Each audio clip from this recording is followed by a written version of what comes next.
அனைவருக்கும் வணக்கம். நான் உங்கள் சுபிக்ஷா. இறையன்பு சார் எழுதின ஓடும் நதியின் ஓசை அப்படின்ற புத்தகத்தை நான் வாசிச்சேன். அதுல இமைகளான குறைகள் அந்த டாபிக் கீழ அவர் எழுதியிருக்க விஷயம் நம்ம எல்லாரும் மற்றவங்களை எப்படி பார்க்குறோம், அவங்கள எப்படி ஜட்ஜ் பண்ணுறோம் அப்படிங்கிற பெர்ஸ்பெக்டிவை நமக்குள்ள சேஞ்ச் பண்ணும் அப்படின்னு நம்புறேன். அதுதான் நான் இன்னைக்கு உங்களோட ஷேர் பண்ணிக்க போறேன்.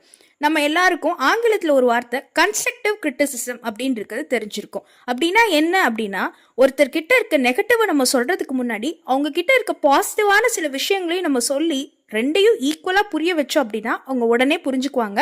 அதுதான் ஒரு கரெக்டான கிரிட்டிசிசமாவும் இருக்கும். அதை தான் இறையன்பு சார் அவர் நேர்ல சந்திச்ச நிகழ்வுகள் மூலமா இந்த டாபிக்ல சொல்லியிருக்காரு. இறையன்பு சாருக்கு அந்த மாதிரி 2 மனுக்கள் வந்திருக்கு. 2 மனுக்களுமே ஒரே குறையதான் சொல்றதா இருந்திருக்கு. ஆனா சொல்லிய விதம் தான் வேற மாதிரி இருந்திருக்கு. ஒரு மனுல என்ன மனுவை படிக்கிறீங்களா இல்லையா, தெருவிளக்கு எவ்வளவு நாள் சரி பண்ணாம இருக்கீங்க, நீங்க எல்லாம் ஒரு நிர்வாகமா அப்படின்னு கேட்டிருக்காங்க.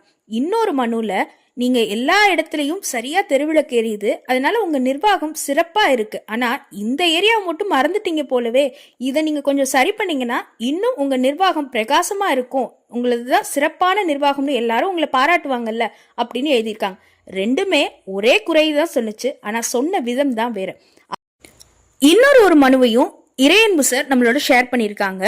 இது என்ன அப்படின்னா, கள்ளச்சாராயம் காய்ச்சுறாங்க, இதை உடனே அப்புறப்படுத்துங்க அப்படிங்கிற கோரிக்கை தான். அதை அவங்க எழுதின மாதிரி எழுதாம அந்த பானையே நேரடியா பேசுற மாதிரி எழுதியிருந்தாங்க.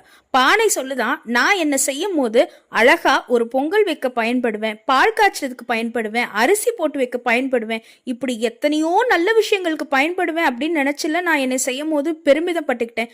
ஏன் வெயில் காலத்துல யாராவது என்கிட்ட தண்ணீர் இறந்து வருவாங்க, அவங்களோட தாகத்தை போக்குவேன்னு நினைச்சேனே.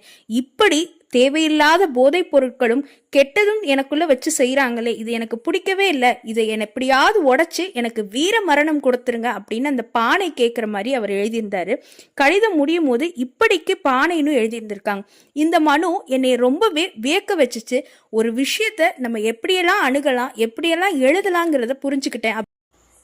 இது மாதிரி நிறைய வித்தியாசமான மனுக்களை பத்தி எல்லாம் இறையன்பு சார் சொல்லிட்டு என்ன சொல்றாங்க அப்படின்னா, ஒரு குறைய சொல்றீங்கன்னா அதை கூட நேர்த்தியா மற்றவங்களுக்கு வலிக்காம அதை புரிஞ்சுக்கிட்டு அவங்க மாத்திக்கிற மாதிரி செய்யுங்க அப்படின்னு சொல்லிட்டு அவர் சொல்றார். இப்ப கூட நான் 2 மனுவையும் கம்பேர் பண்ணி நானும் குறைதான் சொல்றேன், ஆனா அதையும் சொல்றதுக்கு ஒரு விதம் இருக்குல்ல, அதை நீங்களும் புரிஞ்சுக்கோங்க. மற்றவங்க கிட்ட மாற்றம் வரணும்னா ஹாவ் அ கன்ஸ்ட்ரக்டிவ் கிரிட்டிசிசம் அப்படின்னு சொல்லி இந்த டாபிக்கை முடிச்சிருக்காரு.